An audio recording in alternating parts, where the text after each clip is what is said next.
할렐루야. 우리 안태홍 형제의 찬양을 하나님께서 기쁘게 받으신 줄로 믿습니다. 적은 인원이지만 교회에서 그리고 가정과 일터에서 구별하여 예배드리시는 우리 모든 성도님들에게 하나님의 특별하신 은혜와 평강이 함께 하시기를 주님의 이름으로 축복합니다. 오늘은 고생과 고난이 닥쳐올 때 하는 그런 제목으로 말씀을 드리겠습니다. 우리가 세상을 살아가면서 당하는 고난과 고생들이 참 많습니다. 몸고생도 있고 마음고생도 있죠. 때로는 잘못해서 받는 징계도 있습니다. 이런 것들은 분명 우리 인생의 반가운 손님이 아닙니다. 하지만 우리는 그 속에 담겨 있는 의미를 놓쳐서는 결코 안 될 것입니다. 고난과 고생, 징계가 너무 힘들고 어렵다고 하나님을 원망하며 그저 속히 벗어나게 해달라고만 외칠 것은 아닙니다. 왜냐하면 때로 이런 것들을 통해서 인생이 새로워지고 꼭 필요한 것들을 얻게 되고 거룩한 하나님의 자녀로 우뚝 설 수 있는 계기를 만들어주기 때문입니다. 우리는 우리를 꾸짖고 계시는 하나님의 마음을 알아야 됩니다. 함께합니다. 우리를 꾸짖고 계시는 하나님의 마음을 알자. 오늘 본문에서 하나님은 이스라엘 백성들에게 당신의 구원의 약속을 다시 상기시키면서 내가 과거 출애굽의 사건을 통해서 너희들을 건져냈던 것처럼 이 바벨론에서도 너희를 구원해 낼 것을 약속해 주십니다. 그러나 먼저 그간의 강팍하고 완악한 마음과 행한 죄악들을 꾸짖으시면서 회개하기를 촉구하십니다. 4절입니다. 내가 알거니와 너는 완고하며 내 목은 쇠의 힘줄이요 내 이마는 노시라 했습니다. 여기 너는 완고하며 내 목은 쇠의 힘줄이라 하는 말은 인생에 꺾이지 않는 그 완고함, 고집을 표현하는 말입니다.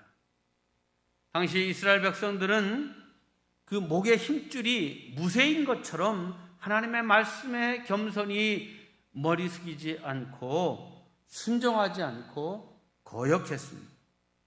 또한 내 이마는 노시라 하는 표현은 죄를 지으면서도 수치심을 느끼지 않고 그 얼굴 표정조차도 변치 않았다는 것입니다.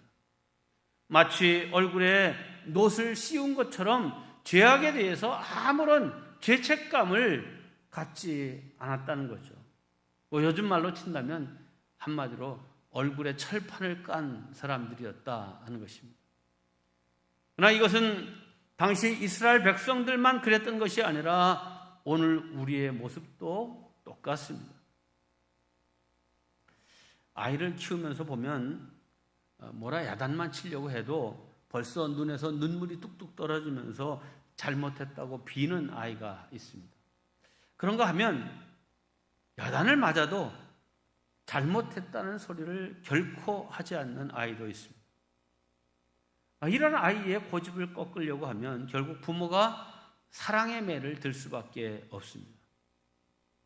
우리 하나님도 마찬가지십니다. 우리를 돌이키고 회개하고 새롭게 하시려고 고난과 고통을 주시기도 합니다. 때론 사랑의 채찍을 들어 징계하시기도 합니다. 오늘 그것을 성경에서는 이렇게 표현하고 있습니다. 10절입니다. 보라 내가 너를 연단하였으나 은처럼 하지 아니하고 너를 고난의 풀무불에서 택하였노라 그랬어요.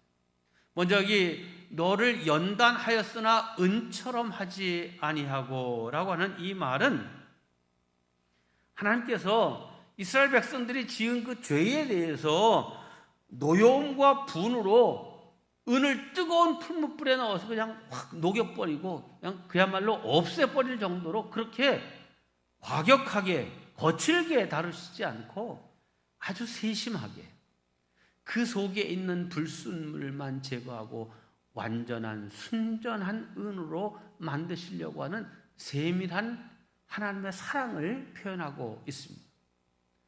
또한 너를 풀무불 가운데서 택했도다라고 하는 이 말씀은 하나님이 너희에게 연단의 과정을 주시지만 그 연단의 과정은 너희를 정화시키는 과정이다. 네, 풀무의 과정을 통하여서 정금이 나오게 되는 것이죠. 고난과 고생의 시간을 지나면서 우리를 거듭나게 하시고 새롭게 하셔서 결국 하나님을 영화롭게 하는 백성으로 만들어 가시겠다 하는 것입니다. 우리 그리스도인들은 영적인 일에 가치를 두고 은혜 가운데 거해야 될 사람들입니다. 그런데 육신의 재미에 몰두하고 이생의 사랑과 안목의 정욕에 그 마음을 빼앗기고 살게 되면 참 가족들이 설득하고 또 때로는 목회자가 설득하고 권면해도 돌이키기가 참 어렵다라고 하는 것을 목회 현장에서 종종 경험하게 됩니다. 이런 때에 하나님께서는 고난의 풀무불을 준비하십니다. 반드시 한 풀 꺾여야 하나님이 쓰실 수 있는 사람으로 새로워지기 때문입니다. 그래서 하나님은 우리를 쓰기 위해서 마음고생, 몸고생을 시키시고 때론 징계의 채찍을 드시기도 하는 것입니다. 그렇습니다. 하나님은 인간을 이제 고난을 통하여서 그를 연단시켜야만 우상을 버리고 세상 정욕을 버리고 하나님께로 돌아온다는 사실을 잘 알고 계십니다. 그래서 나 스스로는 버리지 못하고 머뭇거렸던 것을 하나님이 끊게 하시고 결단케 하시는 것입니다. 그러므로 고난의 풀무는 우리를 진실한 사람으로 만들어주고 순수하게 만들어주는 효과가 있는 것입니다. 욥기에도 이런 말씀이 있죠. 나의 가는 길을 오직 그가 아시나니 그가 나를 단련하신 후에는 내가 정금같이 나오리라. 네, 고난과 고생, 징계마저 최종 목표는 우리를 정금같이 순전하고 온전케 하는 것입니다. 그렇습니다. 고난의 풀무불을 허락하신 그 하나님의 세밀한 사랑으로 내가 새로워졌습니다. 내가 새롭게 설 수 있게 되었습니다. 이렇게 고백할 수 있는 우리 모든 성도 되시기를 주의 이름으로 축원합니다. 두 번째, 우리를 거룩함에 참여케 하시려고 고난과 고생을 주십니다. 함께합니다. 우리를 거룩함에 참여케 하시려고 고난과 고생을 주신다. 여러분, 성도들을 향한 하나님의 뜻과 계획은 세상적인 성공이나 축복이 아닙니다. 오히려 거룩함에 있습니다. 우리가 분명히 깨달아야 될 것은 왜 하나님께서 우리를 사랑하시면서도 우리에게 고난을 주시는가 하는 것입니다. 히브리서 12장 10절에 이렇게 말씀했습니다. 그들은 잠시 자기의 뜻대로 우리를 징계하였거니와 오직 하나님은 우리의 유익을 위해서 징계를 주시는데 그의 거룩하심에 참여하게 하십니다. 우리로 거룩한 삶을 살도록 그것이 우리 인생에 유익하기 때문에 고난, 고통, 징계를 주신다 하는 말씀입니다. 하나님께서 우리에게 예수 그리스도를 보내주시고 구원해 주신 것은 단순히 우리 죄를 용서하시고 천국 가게 하시기 위함만은 아닙니다. 하나님께서 진정 원하시는 것은 이 땅에서도 하나님의 자녀답고 거룩하게 살게 하려 하시는 것입니다. 여러분, 탕자 이야기 잘 아시죠? 탕자가 아버지 유산 받아가지고 세상에 나와서 허랑방탕했습니다. 그러다가 깨닫고 다시 아버지 품으로 돌아왔습니다. 아버지는 이 탕자가 돌아온 것만으로도 큰 기쁨이었습니다. 자, 그러나 조금 생각해 보면 아버지의 더 큰 기쁨은 이 돌아온 탕자가 아버지의 아들답게 반듯하게 살아가는 모습을 보시는 것입니다.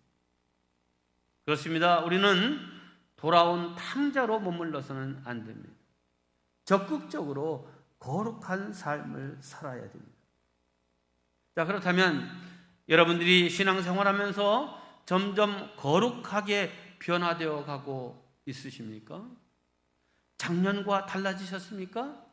3년 전, 5년 전과는 몰라보게 달라지셨습니까?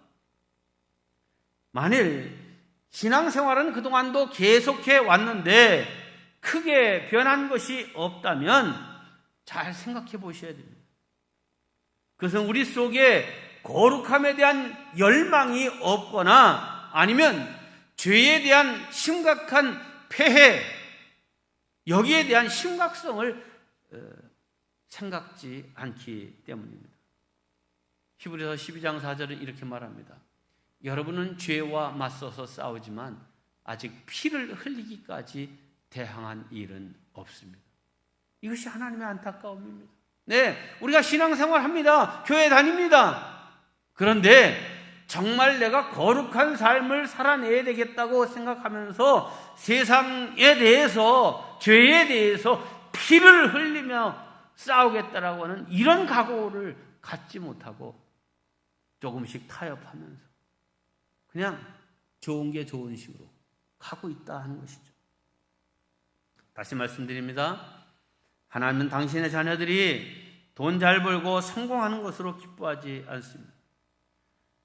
이런 것은 하나님이 얼마든지 복으로 우리에게 주실 수 있기 때문입니다. 하나님이 진정 원하시고 기뻐하시는 것은 당신의 자녀들이 죄에 대해서 죽기를 각오하고 싸우고 거룩함을 추구하는 모습을 보시는 것입니다. 그런데 우리는 무엇을 걱정하며 살고 있습니까? 세상에서 무능한 자로 평가될 것을 두려워합니다. 세상에서는 무능한 것이 죄이기 때문입니다. 네, 무능하면 외면받습니다. 직장에서도 쫓겨납니다. 반대로 죄를 지어도 유능하면 받아줍니다. 오히려 적당히 죄를 지어야 인기가 있습니다. 그러나 하나님은 다르십니다. 하나님은 무능한 것을 책망하지 않습니다. 하나님께서는 오히려 무능한 자를 일부러 택하여 쓰시겠다고까지 말씀하셨습니다. 고린도전서 1장 말씀입니다. 그러나 하나님께서 세상에 미련한 것들을 택하사 지혜 있는 자들을 부끄럽게 하려 하시고 세상에 약한 것들을 택하사 강한 것들을 부끄럽게 하시며 하나님께서 세상에 천한 것들과 멸시받는 것들과 없는 것들을 택하사 있는 것들을 폐하려 하시나니. 그렇습니다. 하나님께서 책망하시는 것은 우리가 거룩하지 못한 것, 스스럼 없이 뻔뻔스럽게 죄를 짓는 것을 하나님께서 책망하십니다. 하나님은 이런 것을 걱정하시고 또한 용납하실 수 없는 분이십니다. 그래서 하나님은 세상적으로 아무리 유능해도 그가 죄에 빠지면 채찍질하시고 징계하십니다. 여러분, 하나님이 사랑하셨던 다윗을 보세요. 그는 자신의 충복이었던 우리아의 아내 밧세바를 범합니다. 그리고 아주 야비한 방법으로 머리를 써서 우리아를 죽입니다. 사실 당시 사회에서 왕이 부하의 아내를 취하는 것은 대단한 일이 아닐 수도 있습니다. 하지만 다윗은 하나님에게 기대가 큰 사람이었습니다. 그래서 하나님은 이 다윗을 처절한 매로 다스리십니다. 다윗과 밧세바 사이에 임신했던 아이가 태어나자 그 아들을 죽이십니다. 다윗이 그렇게 금식하며 살려달라고 애걸복걸했는데도 말입니다. 그리고 후일에는 아들 압살롬에게 반역을 당해서 수치를 당하게 하시죠. 다윗은 밤중에 신발도 신지 못하고 왕궁을 빠져나갔고 그 왕궁을 접수한 압살롬이 거기에 남아있던 아버지의 후궁들을 대낮에 사람들이 지켜보는 가운데 그 후궁들을 범합니다. 비참할 정도로 다윗은 매를 맞았습니다. 그러면 왜 하나님은 이렇게까지 하시는 것입니까? 그것은 다윗을 사랑하셨기 때문입니다. 다윗이 마귀의 종, 죄의 종이 되지 않기 위해서입니다. 다윗이 왕이었기에 더 무섭게 치셨습니다. 다윗이 세상 왕들처럼 될 것을 걱정하시고 아예 그럴 가능성 자체를 막으신 것입니다. 가끔 교회나 목회자나 성도들이 부끄러워할 그런 뉴스들이 이 사회 방송에서 보도되곤 합니다. 그런 뉴스 가운데 특별히 존경받고 능력을 인정받던 목사님, 장로님, 또 성도들 가운데 죄에 넘어진 그런 모습들이 보도될 때가 있습니다. 한때 하나님의 사랑을 가장 많이 받는 사람들처럼 쓰임받던 사람들이 돈 문제로 혹은 은밀하게 성적인 죄를 짓다가 그 죄가 드러나 하루아침에 부끄러움을 당하는 것입니다. 모두가 깜짝 놀라고 도대체 이게 어찌된 일인가 의아해합니다. 그러나 기도하면서 가만히 생각해 보면 그래도 하나님이 그 사람들을 참 사랑하시는구나 하는 생각을 하게 됩니다. 왜냐하면 그 죄가 하나님의 심판대 앞에 가서 드러났다면 지옥 가게 되겠죠. 그러나 회개할 기회가 있는 이 세상에서 드러났으니 죄가 드러난 것은 겉으로 보기엔 참 창피스럽고 비참한 일이지만 그 당사자에게는 참으로 다행한 일인 것입니다. 성도 여러분, 하나님의 징계를 받으면 돈을 잃고 건강을 잃고 명예를 잃어버릴 수 있습니다. 그러나 사실 이러한 일은 감사한 일입니다. 그 고난으로 인해서 진정 회개하게 되었다면 말입니다. 하나님께서 당신의 자녀들이 부끄러움을 당하게 하시고 징계하시는 이유는 거룩하지 못하고 죄짓고 살면 가장 중요한 구원을 잃어버리기 때문입니다. 우리는 이 말씀을 꼭 기억해야 됩니다. 고린도전서 3장의 말씀입니다. 너희는 너희가 하나님의 성전인 것과 하나님의 성령이 너희 안에 계시는 것을 알지 못하느냐? 누구든지 하나님의 성전을 더럽히면 하나님이 그 사람을 멸하시리라. 하나님의 성전은 거룩하니 너희도 그러하니라. 자, 이 말씀에서 우리가 주목해서 봐야 될 것은 우리 자신들이 바로 하나님의 성전이라는 말씀입니다. 그리고 그 성전을 깨끗하고 거룩하게 지켜야 될 책임이 있다는 것입니다. 만약 그렇게 하지 못하면 하나님께서 그를 멸하신다 이렇게 말하고 있어요. 자, 이 말씀을 우리가 좀 더 실감나게 잘 이해하기 위해서 이렇게 말씀드립니다. 만약에 누군가가 이 예배당에 들어와서 이 강대상에 올라와서 이 강대상에다가 술판을 벌려놓고 거기서 술을 마시고 담배 연기로 막 이 예배당을 가득 채워가고 심지어 여기서 술에 취해가지고 음란한 짓을 행하고 소리를 지르고 멱살잡이를 하면서 막 싸움을 한다면 여러분이 어떻게 생각하시겠습니까? 아니, 저 사람이 하나님께 얼마나 큰 벌을 받으려고 저런 어마어마한 일을 여기 이 예배당에서 행하나? 이렇게 생각하시겠죠. 자, 그런데 하나님의 성전은 이 예배당만이 아니라 우리의 몸이 하나님의 성전이라고 하는 것입니다. 그런데 우리의 몸으로 그렇게 술 취하고 욕하고 음란한 짓을 하면 어떻게 되겠습니까? 하나님의 성전을 더럽히고 욕되게 하는 망령된 짓을 하는 것입니다. 성도 여러분, 하나님께서 그 사랑하는 성도를 징계하시는 것은 마귀로부터 끊어놓기 위해서인 것입니다.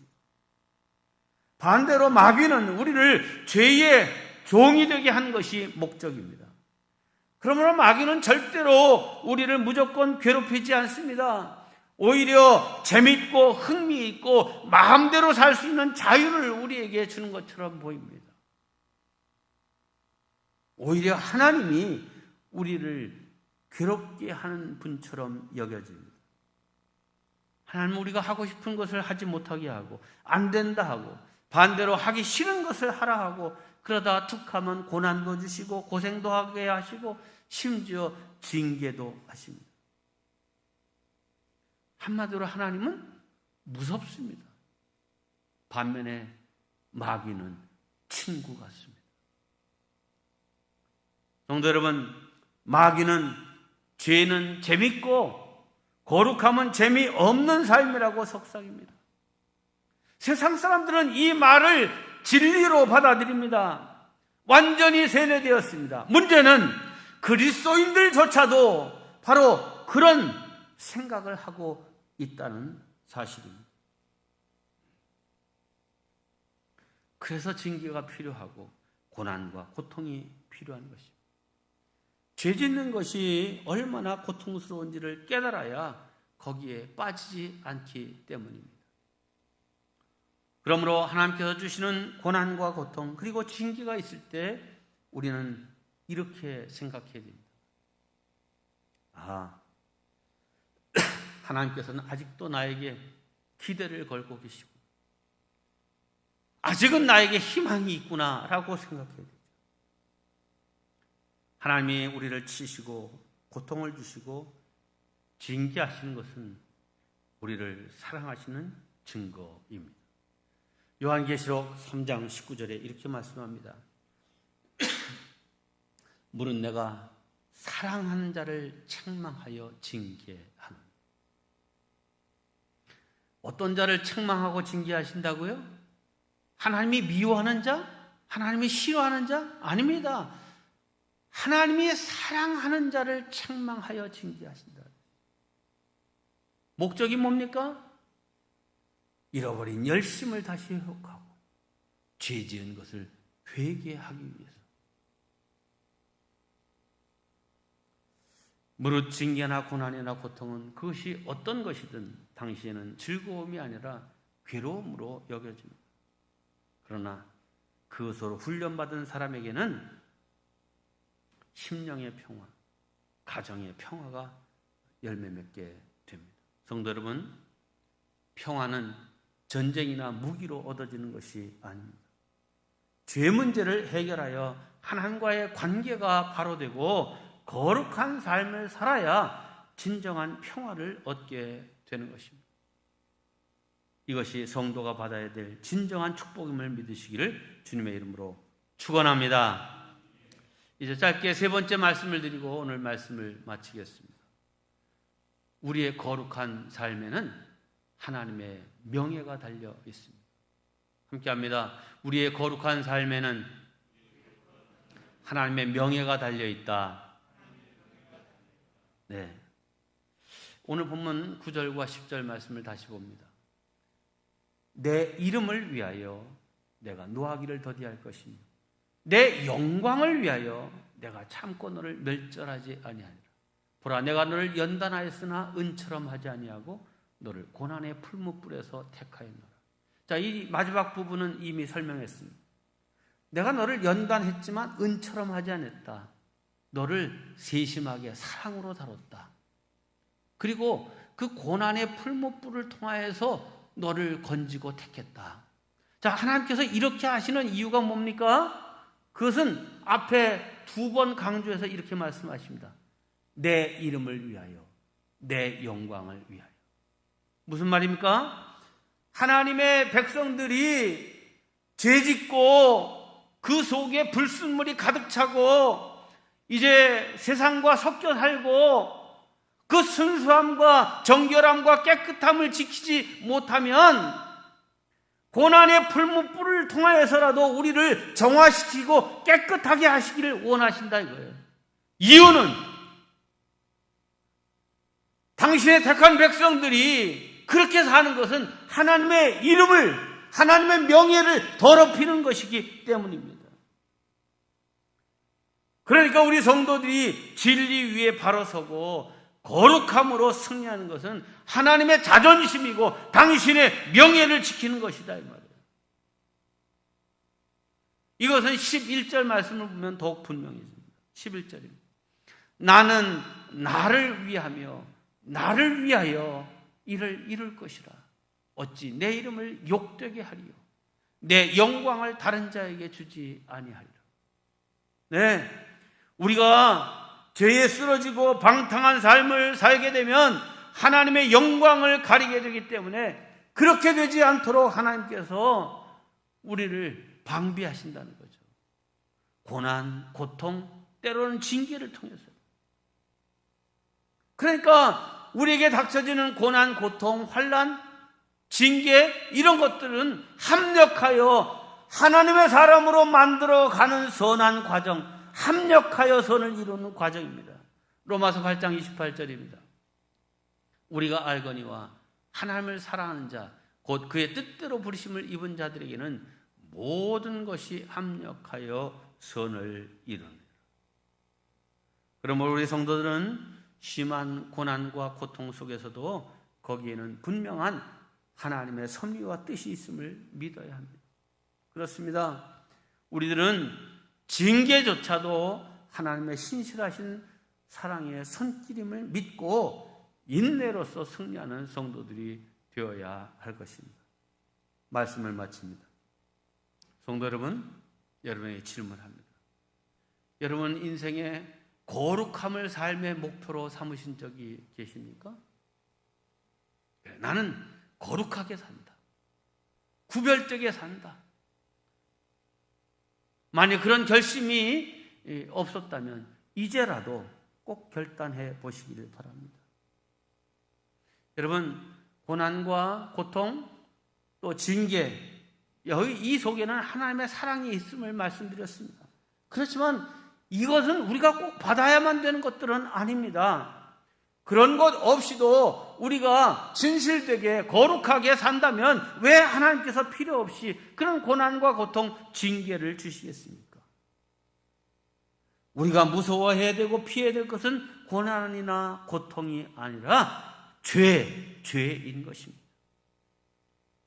성도 여러분, 우리 인생의 목표는 온전한 믿음입니다. 엉망인 죄를 벗어버리고 거룩한 삶을 사는 것입니다. 이 일에 승리하는 모든 성도들 되시기를 주님의 이름으로 축원합니다. 이 시간 오늘 말씀을 마음에 새기면서 잠시 기도하는 시간을 갖기를 원합니다. 말씀을 듣는 가운데 깨달은 말씀, 도전이 된 말씀, 네, 그렇게 살겠습니다. 다짐케 된 그런 말씀들을 붙들고 주여 그렇게 살 수 있도록 힘을 주옵소서. 함께 기도하겠습니다. 하나님, 우리를 사랑하시고 축복하셔서 때로는 고난, 고통, 또 시련의 채찍을 우리에게 허락하여 주십니다. 그것은 우리를 온전케 하고 우리를 진실되게 하고 우리를 깨끗한 하나님의 백성으로 삼으시기를 원하시는 하나님의 사랑임을 저희들이 이 시간 깨닫습니다. 주여, 우리에게 거룩함에 대한 열망, 새로운 삶에 대한 목표를 갖게 하여 주시옵소서.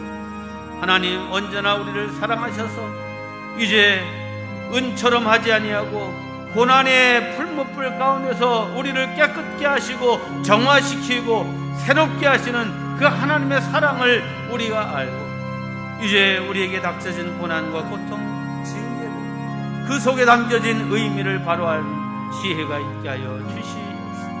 온전함으로 서는 제대로 축복하여 주시옵소서.